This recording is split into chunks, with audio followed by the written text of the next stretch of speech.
We can all benefit from honest conversations about mental health. Miriam Chamberlain has an MHK All Day special report. Miriam? Suicide is a significant public health issue. The entire month of September carries a simple yet life-saving message that suicide is preventable. We have the opportunity to hear insight from campus service organizations such as Stand Up for Your Sister and Building Brotherhood. Thanks, Stacy and Max, for coming in today.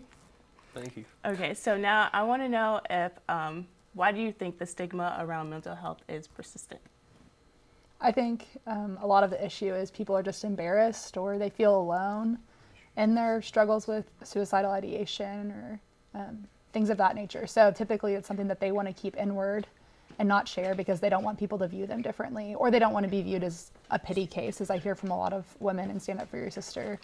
And so I think that's what keeps it persistent, is people don't necessarily want to judge them for it, but they are still afraid to share.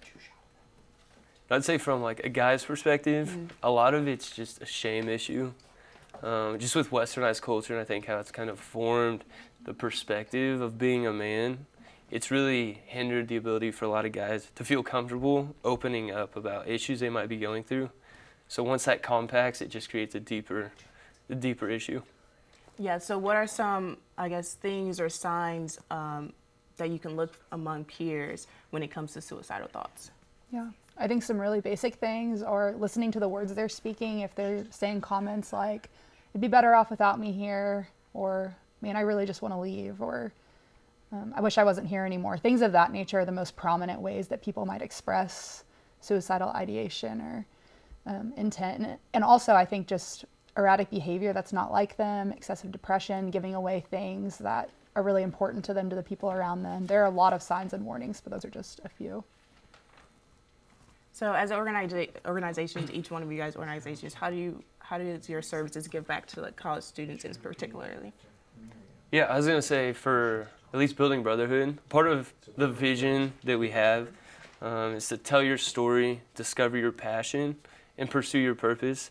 So just understanding that everybody's coming in to college with a lot on their plate, whether it's family issues they might have from back home or financially figuring out career path. There's just a lot of different variables that play a role in that.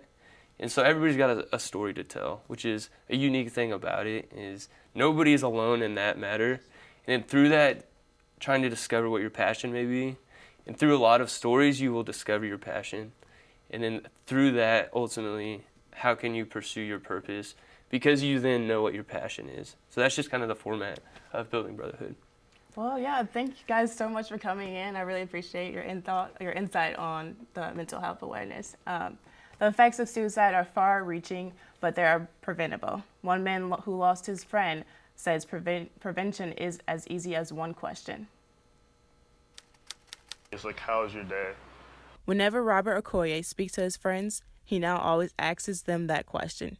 Ever since his friend Josh, just only in his mid-20s, decided one day to take his own life. When I heard about the news, I was just like, it's crazy. Like, I never had this like feeling like before, and it was very emotional, and it was very hard because I've never been through that kind of situation. There was like just like a period where I just like felt like, what should I have done in that moment? Seeing Josh just days before his tragic incident has had a lasting impact on Robert. Suicide thoughts, much like mental health conditions, can affect anyone regardless of age, gender, or background. In most cases, friends and family who are affected by these losses are usually left in the dark. Saddest thing I saw like about all the whole thing was his family, especially his brother, was just like crying the whole entire time. And I have a little brother, and I can't imagine if I was gone and you can't you can't see your brother again. Generally, those who contemplate suicide thoughts tend to isolate themselves, but also could show other warning signs. They could be feeling hopeless, like things are never going to change.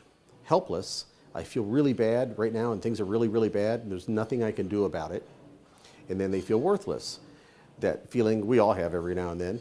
Nobody cares about me. Nobody cares if I was gone. So those are the three warning signs that you hear when somebody's in danger to harm themselves. You never know what the person is feeling inside, because I never knew what Josh was feeling inside.